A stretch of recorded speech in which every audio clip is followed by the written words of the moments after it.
Imagine a place where there is nothing but you and nature. No internet, no cell phone, no TV, nothing. What would you do with yourself? According to this class, 100% of you said that you'd love to travel. Well, would you love to travel as much if you couldn't Instagram what you were eating or if you couldn't iMessage with your friends? I'm standing up here today to tell you about a trip that I went on where I was completely disconnected from the internet and anyone else for 9 days, and it was one of the most rewarding and humbling experiences of my life. In July of 2012, my mom and I traveled to the Fiji Islands for a once-in-a-lifetime experience.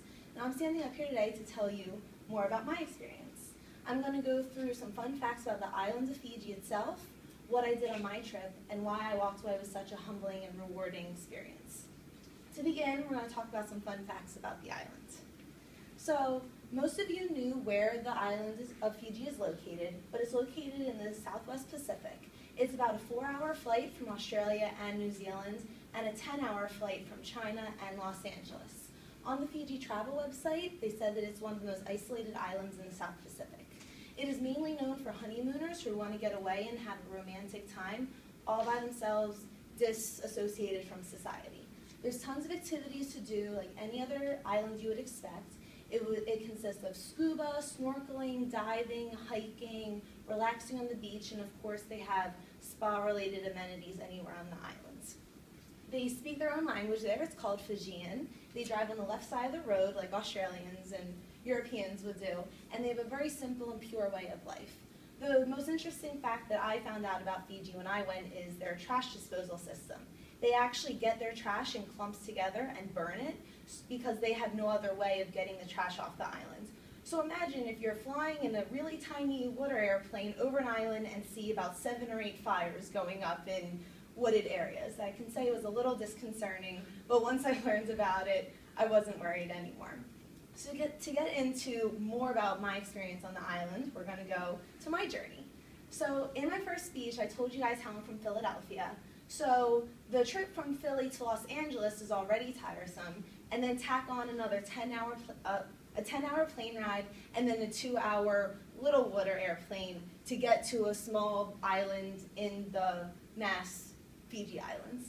So between 20 hours of traveling time and going through 16 time zones, my mom and I finally made it.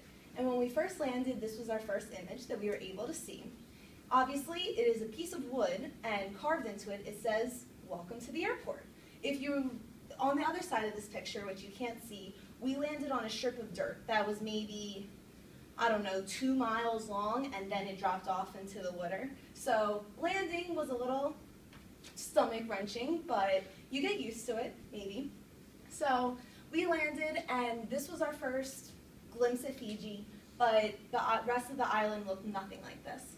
When we got to the resort, it was one of the most beautiful and pure places in nature that I've ever been in my entire life. Our bungalow and our hotel was built into the actual forest, so you couldn't see it unless you were looking for it. I got to experience showering in an outside shower, which definitely takes some time getting used to, but after 9 days, it almost felt natural. So during these 9 days, my mom and I, we hiked, we swam in a waterfall, we walked on the beach, we ate the freshest food. Obviously, if you guys have drank Fiji water, that's what it was like for all 9 days. It was great. And we just basically spent so much alone time and really got to connect, and it was one of the best times I ever had with my mom. The most rewarding thing about going to Fiji, though, was when we took a trip into a Fijian village, and we actually went to church and got to connect with the people of Fiji on a whole other level. So the people of Fiji live a very minimal life. They don't have the privilege of phones, they don't have the privilege of Wi-Fi, they don't have anything. When I walked into the village, I was fascinated because everything was so run down, it looked so poor, but these people were so happy. And it made me think, how are they so happy? Like, I would be so sad if I was living like this and didn't have all my things.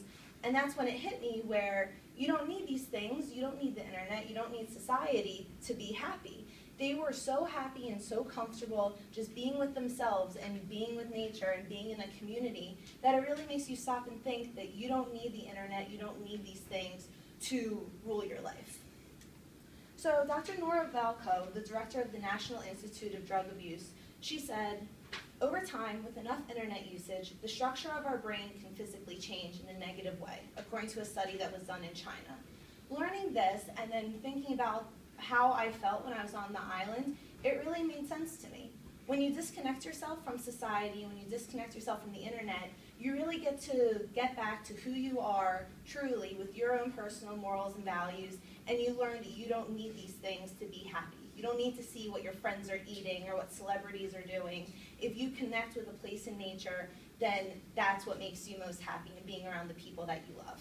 So from Fiji, I was able to take away this amazing experience. I was able to leave with a relationship with my mom that I never, ever had, and be so much more grateful for the things that I do have coming back to the United States. So I want you guys to think about again, imagine yourselves not having your phone, not being able to text in class, not knowing what everyone was doing at any second of the day, and think, what would you do with yourself then? So I'm sharing this with you all today because all of you love to travel, and if you're going to take the time and spend the money to travel, you should do it in the most rewarding sense, where you're really going to connect with the place that you go to, learn about yourself, and do it with the people that you love with no internet or other technology distractions. Thank you.